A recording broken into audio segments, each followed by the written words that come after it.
Friends, welcome to krishna-home-garden. Friends, இன்னைக்கு இந்த பதிவில் நம்ம தோட்டத்தில் தொடங்கி இருக்கக்கூடிய அவரை ரகங்களை விதைப்புல இருந்து அறுவடை வரைக்கும் பார்க்க போகிறோம். வாங்க வீடியோக்குள்ளே போகலாம். ஃப்ரெண்ட்ஸ், இப்போ நம்ம தோட்டத்தில் அவரைக்காய் விதை போடுறதுக்காக வந்திருக்கேன். பாருங்கள், இது ஆல்ரெடி நம்ம ஒரு வீடியோவில் இந்த பந்தல் எப்படி தயார் பண்ண, இந்த குழிகளை விதைக்கிற குழிகளை எப்படி தயார் பண்ண நம்ம வீடியோவில் சொல்லியிருக்கேன் ஏற்கனவே. இப்போ எல்லாமே ரெடியாக இருக்குது. இந்த குழியில் போட வேண்டிய உரத்தை எல்லாம் போட்டு ரெடியாக தண்ணி விட்டு ஒரு வாரம் ஆயிடுச்சு. நல்லா இப்போ மண் செட் ஆகியிருக்கு. இப்போ இதுக்கு மேலே விதையை போட்டுடலாம் நம்ம. ஏன்னா ஆடி பட்டம் ஸ்டார்ட் ஆகி பாதி ஸ்டேஜுக்கு மேலே போயிட்டுருக்கு. ஆடி மாதமே முடிய போகுது. அதனால் இப்போ விதையை போட தான் வந்திருக்கேன். இதில் வந்து 3 வகையான அவரை விதை இருக்குது. இது வந்து தம்பட்டை அவரைன்னு நினைக்கிறேன். இப்போ தான் முதல் முறையாக முயற்சி பண்ண போகிறேன். இது வந்து நாட்டு அவரை. இது வந்து கொடி கோழி அவரைன்னு ஒரு விதை. இந்த கருப்பாக இருக்கக்கூடிய விதை வந்து கொடி கோழி அவரைன்னு சொல்லி ஒரு விதை திருவிழாவில் இதை வாங்கிட்டு வந்தேன். இதெல்லாம் இப்போ இதில் நடவு பண்ணிடலாம். இங்கே வந்து 4 மூலையிலையும் இந்த மாதிரி குழி ரெடி பண்ணி வச்சுருக்கேன். இந்த 3 விதையும் ஒவ்வொரு குழியில் தனித்தனியாக நடவு பண்ண போகிறேன். பாருங்கள் ஃப்ரெண்ட்ஸ், செடி அவரையெல்லாம் ஆல்ரெடி நடவு பண்ணி இங்கே பாருங்கள் 2 வகையான செடி அவரை நல்லா பூ பிடிச்சி வளர்ந்துட்டுருக்கு. இது வந்து நான் கொடி அவரைன்னு நினச்சி தான் வாங்கிட்டு வந்தேன். ஆனால் செடி தான் வளர்ந்துருக்கு. அதனால தான் இது தனியாக நட்டிருக்கேன். ஃப்ரெண்ட்ஸ், நம்ம ஆடிப்பட்டத்தில் நடவு பண்ண அவரை ரகங்கள் எல்லாமே நல்லா வளர்ந்து வந்து இப்போ தைப்பட்டம் வந்துடுச்சு. இப்போ வந்து அறுவடை கொடுக்க ஆரம்பிச்சிருக்கு இந்த கொடிகள் எல்லாம். நம்ம சரியாக அந்த சீசனில் நம்ம நடவு பண்ணும்போது அந்த செடிகளுக்கு ஏற்ற சூழல் இருக்கும்போது தானாகவே வளர்ந்து வந்துடும். அதுக்கு பராமரிப்பு எதுவும் பெருசாக தேவைப்படாது. இப்போ வந்து நம்ம ஒரு 5 ரகத்துக்கு மேலே அவரை ரகங்களை முயற்சி பண்ணியிருக்கோம். சிறகு அவரை, தம்பட்டை அவரை, நாட்டு அவரை ரகங்கள்னு பட்டை அவரை, உருட்டு அவரைன்னு நிறைய ட்ரை பண்ணியிருக்கோம். அது எல்லாமே ஒவ்வொன்றும் அறுவடை கொடுக்க ஆரம்பிச்சிருக்கு. இதுக்கு முன்னாடி ஒரு வீடியோவில் வந்து சிறகு அவரை வளர்ப்பு பற்றி நம்ம ஒரு பதிவு போட்டிருக்கோம். அதில் வந்து சிறகு அவரை அறுவடை பண்ணதை நீங்கள் பார்த்துருக்கலாம். இப்போ வந்து மற்ற கொடிகள் எல்லாம் சிறகு அவரை போட்டு அமுக்கிடுச்சு.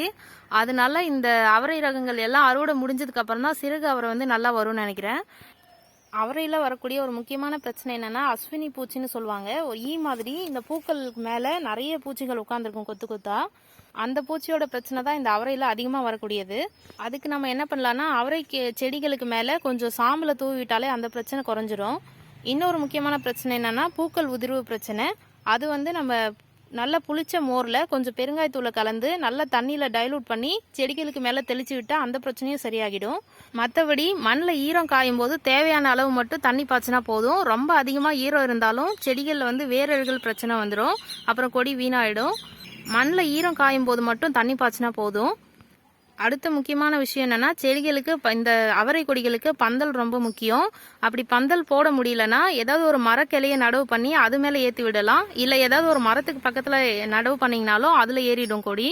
ஒரு சிலர் தரையிலையும் படர விட்டுருப்பாங்க. அப்படி போடுறத விட நம்ம பந்தல் போட்டு போடும்போது அறுவடை அதில் வந்து அதிகமாக இருக்கும்.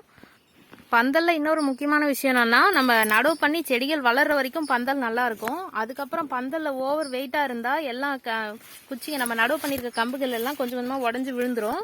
முழுசாக அறுவடை முடியறதுக்கு முன்னாடி பந்தல் காலி ஆகிடும். ஆனால் இந்த தடவை நான் என்ன பண்ணியிருக்கேன்னா அதிகமாக வெயிட் ஏற்றலை பந்தலில். நம்ம குச்சிகளையே ஃபுல்லாக பயன்படுத்தியிருந்தா ரொம்ப வெயிட்டாக இருந்திருக்கும். நான் வந்து சப்போர்ட்டில் 4 சைடில் மட்டும் குச்சிகளை வச்சு கட்டிட்டு நடுவில் எல்லாம் கயிறை வச்சு பின்னிருக்கேன் பந்தலை. பாருங்க, ரொம்ப சூப்பராக தெரியுது. இப்போ இதனால வந்து பந்தல் இன்னும் கொஞ்ச நாள் கூட தாங்கி நிற்கும். இந்த பந்தல் போட்டதை பற்றின பதிவு கூட நம்ம ஏற்கனவே பதிவிட்டிருக்கோம். அதை பார்த்தீங்கன்னா உங்களுக்கு அடுத்த ஆடிப்பட்டத்துக்கு ரொம்ப பயனுள்ளதாக இருக்கும். ஃப்ரெண்ட்ஸ், அவரைக்காயில் இப்போ நம்ம அறுவடை பண்ணியிருக்கிறது 4 ரகம் அறுவடை பண்ணியிருக்கோம். இன்னும் ஒரு சில ரகங்கள் வந்து பிஞ்சாக இருக்குது. அதனால அதை பறிக்க முடியல. அடுத்த அறுவடையில் இன்னும் அவரைக்காய் வந்து அதிகமாக இருக்கும்.